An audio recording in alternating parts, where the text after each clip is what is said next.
सभी लोगों को मेरा नमस्कार। यह सुंदर भजन उस समय का है जब भगवान भोले शंकर जी ने अमरनाथ गुफा के अंदर माता पार्वती को अमर कथा सुनाई। जय भोले बाबा अमरनाथ बर्फानी, भूखे को दे अन्न प्यासे को दे पानी। हर हर महादेव।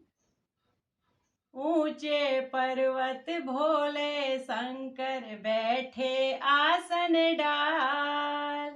ऊंचे पर्वत भोले शंकर बैठे आसन डाल।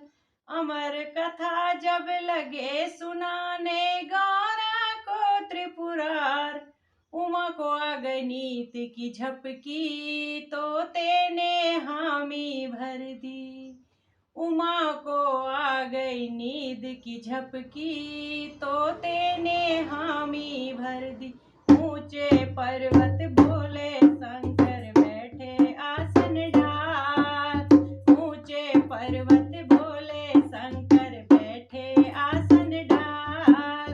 अमर कथा जब लगे सुनाने गौरा को त्रिपुरार। उमा को आ गई झपकी,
ऊंचे पर्वत